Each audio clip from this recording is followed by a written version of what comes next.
Alright, today we're going to talk about Betaflight 4.0 dynamic filter improvements. Wait a minute, Betaflight 4.0?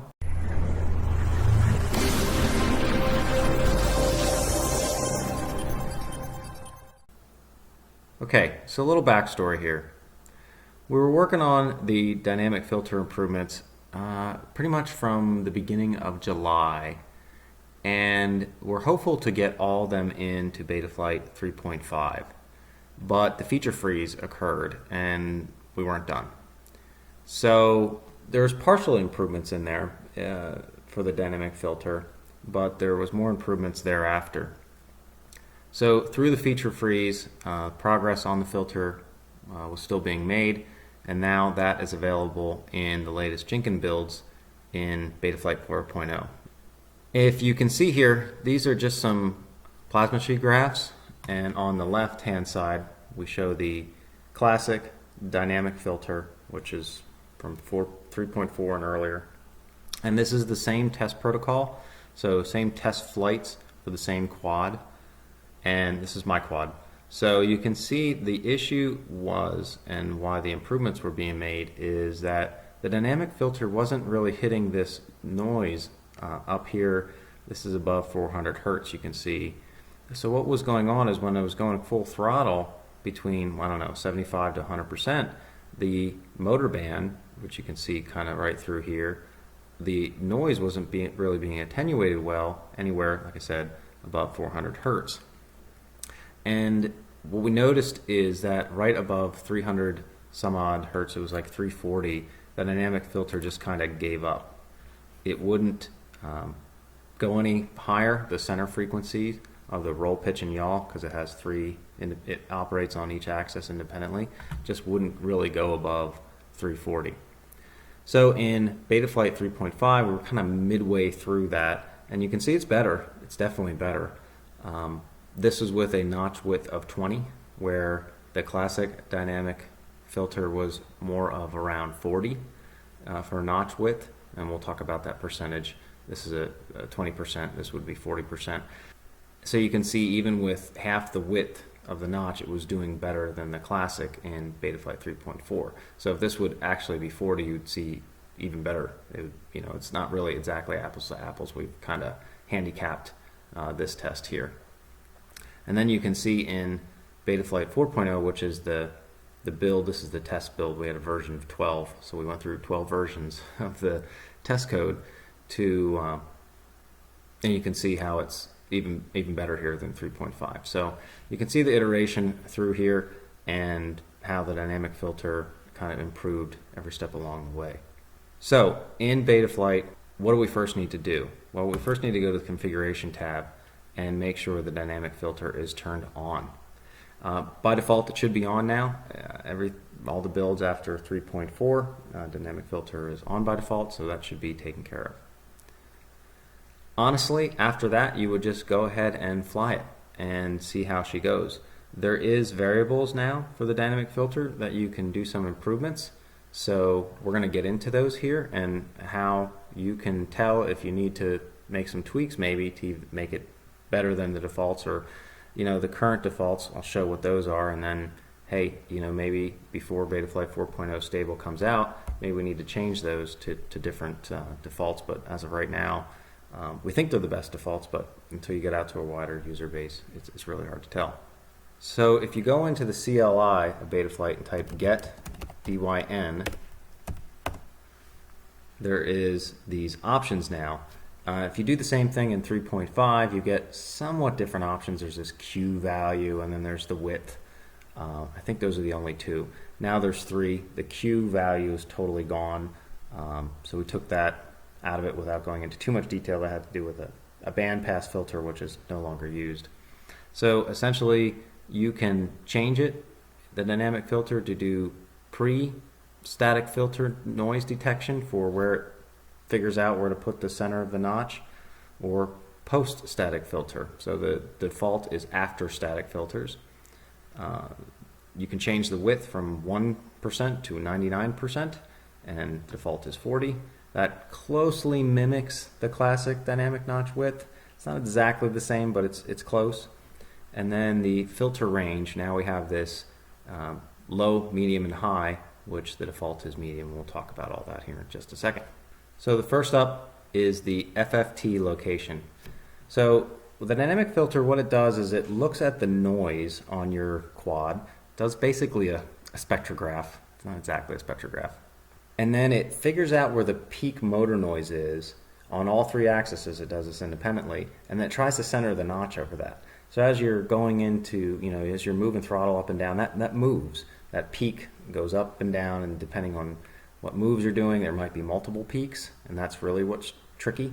When you're in a tight turn, not all four motors are spinning at the same speed, so that you could get up to 4 peaks. So which peak should it go to, and how does that all fit into an algorithm? So the first stage of that is this, like I said, the fast Fourier transform. That's the kind of the math that's doing this, and is it going to work after the static filters, which are down here? We're taking a snapshot here of the Betaflight configurator, and these are your gyro filters. So you have the static gyro low pass filters and the static gyro notch filters. In 3.4 and above, the static notch filters are turned off, but they're still there. They could be turned back on.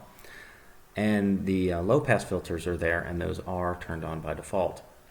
So are we letting those filters apply their filtering and then trying to figure out where the peaks are, or are we just trying to figure out where the peaks are before any of this static filtering is applied? Don't get hung up on the dynamic or the D-term filtering. That's after the PID loop does its thing, so that really has nothing to do with it. And you can see that variable is here. Again, the default is after static filters. For me, personally, my quad flies much better with it set to before static filters. So it's hard to say on this one what would be best for your quad. You'd have to give it a test run and see what's best. And we'll look at a log here and show you what you're kind of looking for. So to thread the needle on which is best for your quad, either the before or after, and before we get into some of these details, honestly, just turn on the dynamic filter, and if that's the level of detail you want to get into, I can guarantee the dynamic notch is going to work better than it did in 3.4. So just turn it on, which it is on by default, and it will be improved. Now, if you're a tinkerer and you want to make it even better, you want to optimize, you want to take that that NASCAR to a Formula One car and really get it honed in, that's what this is about. That's what the variables are for. So if that's not your cup of tea, then just don't go down this road. Just turn it on and some of the details and history, and you can end this video here. If you want to go further and get into little details, well, stay tuned here. Okay, so before we do our flight to kind of see which is best, pre or post, we want to enable debug. So you type in get debug, and the debug we want for analyzing our dynamic filter is FFT underscore frequency, and I don't even know, it's right here. So we want this one. So we type in set debug underscore mode equals FFT underscore FREQ. And you can see it entered, and then I type in save and hit enter. Most of the time I come back, type get debug, and I confirm that that is the debug mode that's saved. From there, you go out, fly it, record a black box log. The other thing you probably want to do is do some stepped or some sort of protocol for doing the same flight moves. So let's look at some of my logs and some of the differentials here. So this was the protocol flight that we were running during testing. And the first part of it, and you can kind of see here, is to take off, just kind of fly straight forward, and then just do some step throttle moves. You can see here we have the throttle stepping up in just some straightforward flight. And you can see you get a nice step response in your motors here. And that debug mode, what we see here is debug 0 is the roll axis, and it's the center frequency of the dynamic notch for the roll axis. Debug 1 is the center frequency of the dynamic notch for the pitch axis. So you can see right here, the dynamic notch center on the pitch is right now at 500 Hertz. On the roll, it's 180. On the yaw, it's something else as well, but we're not reporting that because we only have 4 debugs and we're using them all up.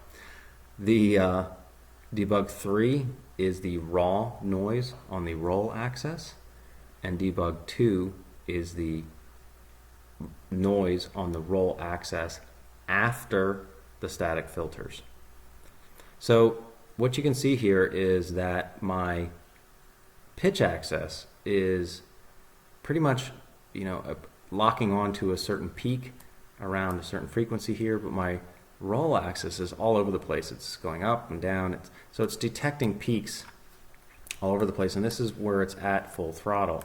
So if I isolate a certain area here and look at that, so if I use my I and O keys and isolate a certain spot, I can look at my spectrum on my debug 3, and you can see my noise is right around 500 Hertz, but my roll axis is jumping down to 200. It's jumping down into here. So why is it doing that? And the reason it's doing that is because my peaks after static filtering are so attenuated here that sometimes it's jumping back to these peaks over here. And overall, what you're really trying to look at is you almost have to do a comparison flight between, set it to, leave it at the defaults, go fly it. Go ahead and set it to pre-detection mode. And I wouldn't get so hung up on the center frequencies and jumping back and forth. I would look at the motor traces at the different steps on the throttle as you're, doing 25%, 30%, 40, 60, 70, 100. And just look at the noise coming off the motor traces here. So this is the motor 1, 2, 3, and 4, and which is producing the least amount of noise or jagged motor responses that you see. Whichever is producing the least amount, that's the one that works best for your quad. So that's how you look at that. The next variable in the dynamic notch that you can set is the width. So the width is going to have to do with a trade-off between lower latency, which gives you better prop bus performance, versus noise attenuation. Obviously a higher width gives you more noise attenuation, but has more latency associated with it. So a width percentage of 40%, which is the default, essentially takes the center frequency, let's say it's 600 Hertz, so it's full throttle, or it's it's locked onto a peak at 600 Hertz, and you're jamming down the straightaway. It's going to take 600 Hertz times 40, and basically your cutoff, the lower end cutoff of the dynamic notch, is going to be 360 Hertz in that scenario. Same thing if it's now moved down to 300 Hertz. You can see the math here. Now your lower cutoff is 180, 120, so on and so forth. Now we do have to keep in mind that, for example, here, if we have our notch set to the high range mode, then this wouldn't actually get down to 120 because the lower min is 133, which we'll talk about that in a second. But you do have to keep those in mind. I don't think they'll come into play all that much unless you're really using high, because the other ones are set pretty low. So as you lower the percentage down, the notch gets narrow. So here's a depiction of a notch filter, and you can see as it gets narrower here, then it's not going to attenuate as much on the edges of the notch. So this will have less attenuation. Obviously a wider notch, which is the blue, because the cutoff is down at 100 instead of 160. Center's the same, 260, but when the cutoff's lower here, 100 instead of 160, it's wider, and that means that it's attenuating. We're getting negative 10 decibels of attenuation, so on and so forth at this spot, but at that same frequency, it's only doing 3 decibels of attenuation up here. So you can see where that trade-off is at. Now as this cutoff moves up, then there's less latency associated with the green mimic of the filter here versus the blue one. So like I said, it's kind of a trade-off. If you want my recommendation, I think somewhere between 40 to 20. I've been running on all the tests 20. I don't know that it's that valuable to pick up a couple tenths of a millisecond of latency reduction. I almost think it's better to have a little bit better attenuation. So maybe a 30 with or 40 is kind of the sweet spot. You get a lot more attenuation at 40. And if you have a super noisy micro with hot motors, we'll just crank that up. Same thing for a 6-inch. If you have a 6-inch and you're not really doing aggressive, racing with it, and it's more just of a cruiser, long range, you're concerned about jello, you don't want mid-throttle oscillations, you don't want any of that stuff, well, go up above 40, go 60. You'll get a nice wide notch. It's not going to be the best performer for prop wash, but if that's not your main concern, well, there you go. Okay, and then the final thing is the dynamic notch ranges. So in 3.5, there was this Q value, and it's very obtuse on what that meant. There was a graphic you could go to, so on and so forth. So that's kind of gone by the wayside. Now we have these low, medium, and high ranges, and what that has to do with is noise. So if you're running, a log of any flight, do an aggressive flight, throw that through plasma tree, and you can see here on this example, you can see this is after filtering, but you can still see the motor band here. So when he's down at 20% throttle, the noise is around 300 hertz. 60% throttle, the noise is up around 550, so on and so forth. So you can kind of see that band. This is the the roll, pitch, and yaw axis. If you're seeing noise leak through up high and you're set to medium, well, then you maybe want to try setting it to high. If vice versa, if you're setting it to high and you're seeing more noise leak through down low, then you want to go down gradient. So let's just look at some of the details of this. So at low, that means the FFT, the fast Fourier transform, is downsampling the data. So if you're at 8 kilohertz or 32 kilohertz, it's downsampling it to 1,000 hertz or 1 kilohertz. And that would give, because of the Nyquist limit, a theoretical range that the dynamic notch can move in between of 85 to 500 hertz. And it might be a little bit narrower than that. Maybe it's 100 to 450, something of that nature. But the theoretical range is within there. And again, that's your range where the center frequencies will be able to operate. The lower cutoff limit for the bottom of the notch, not the center, but the low pass cutoff for it, is going to be 67 hertz. The center lower limit is 83, and this lower setting is most likely going to be for bigger, lower RPM quads, 6-inch plus, maybe 6, 7, 8-inch prop quads. So their frequencies, their vibrations are higher in higher in magnitude. So it's a vibration is stronger, but the frequency of it is lower. Or quads with just lower kV motors on them. That's kind of the main target, but that's a generality, so keep that in mind. Medium is the default, and honestly, I think that's going to get 95% of the quads out there, from 3-inch all the way up to 6-inch as well. I think medium's really going to be the sweet spot. So that's 110 to 660 is the center range. The lower end of the cutoff for the notch, for the first low pass filter that goes into a notch, is 89. Again, the center lower minimum is 110. This is for normal 4S 5-inch quads. I even feel some 3-inchers up to 6 and maybe even 7-inchers will perform best on medium. High end, this is for 2 factors. You can see the ranges here.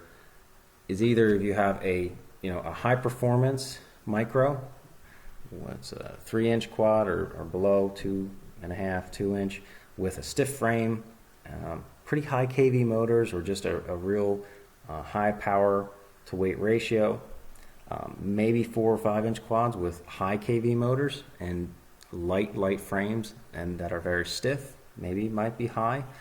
And then 5-inch and other quads on 6S. I don't know if anybody had 6S in the testing. I think a couple people did, but that adds another factor, obviously, and then it depends on which kV you're pairing up with that 6-inch for that higher voltage, so on and so forth. But at the end of the day, just run a flight, look at the plasma tree graph, and if you're seeing noise leak through up high or low, you can see it just changes from low, medium to high, so on and so forth. Here's just an example of the same quad. I know this was on the V8, so this is a couple iterations before V12 test, which is the V12 branch is what was then merged into the master code. That's in Betaflight 4.0 on the Jenkins right now. But you can see at high, a little bit lower noise was being let through here. Not so much on the roll. Roll isn't too bad. Pitch, yeah, a little bit on the pitch here. Medium, started to kind of address that. It's kind of a nice medium range again. But then the higher stuff was being left through. And then low, you can see that it's attacking down low a little more aggressively, but then the higher stuff's definitely being let through there. So again, this is all variable on what's important to you. How much time do you spend at 80 to 100% throttle? Are you racing, you freestyling, so on and so forth. So you have to run it for yourself. You can see the differentials here in the plasma T graphs on one quad, and then what's important for you to hit. Again, you can compare, like we just showed previously on the black box logging, and looking at the motor trace spectrums, or the motor traces, and just see how much vibration is in those. The minimum amount is best, and then kind of what setting is best for you. I tend to believe that 90% of people that take a look at this stuff, that the defaults are probably going to be the best for you, but take a look for yourself if you want to. Okay, so just for some cleanup, where can you get this mysterious Betaflight 4.0? Well, if you go to the Jenkins website, which I'll drop this link below, what you need to fly is build 1075 or greater. I would recommend, if you're not normally into flying Jenkins builds, don't go to the latest one. I know 1075 flies fine. You got to keep in mind that after pull requests that are in various levels of testing are merged into the master code on the Betaflight repository, that starts a new Jenkins build. Some things have been well vetted and tested, some things maybe not, and that's what they're up there for, so people can test them. I know I've flown 1075, I know a bunch of other people have flown 1075. No major, hasn't chewed off anybody's face or anything. You can see all the hex files here, so you click on these, download them, and then in the Betaflight configurator you would just flash it using the local load firmware. Click on the hex file you download, and then you can flash it to your board. Setup is the same as anything else. Honestly, you could probably get away with whenever I flash new firmware, I always make sure to hit reset no matter what. I'm religious about that. You got to do that. Recommend doing that. And then you could do a diff from Betaflight 3.5 or 3.4 and then paste that diff. Obviously it's 3.4, the feed forward stuff you're going to have to set yourself, but the rest of the stuff should come over okay, and definitely from 3.5. There's not that much different from Betaflight 3.5 to that Betaflight 4.0 I showed you here, this 1075. There's not that much different because it's not that much farther after the build, which was the stable release for 3.5, which I think was like 1050 something. Yeah, if you go into the changes here, or this address, then you can go down, you can see the stable release of Betaflight 3.5 was 1052. So the one I'm recommending is 1075, and you can see the differentials of what was merged in after 1070 or 1050. What was it? 1052. Yeah. I did want to thank Chris Thompson, or CTZ Snooze. He did a ton of work on this coding. None of this would have been possible without him. I merely just helped run tests and compare notes on noise attenuation and talk about things in a like where we should go from here, and just kind of trade some thoughts and ideas back and forth with a number of other people, Ken Flint and Jack and George. There was all kinds of people involved. But CTZ did do a bulk of the coding, and I know I could have not done that. So big thanks to him and all his time and effort. We worked on this for about a month and a half, pretty intensely, and I'm really happy with the results. I hope those guys are as well, and we all hope you enjoy this and it makes your experience better. I'll leave with that. Thanks again, everybody, and I hope this helped.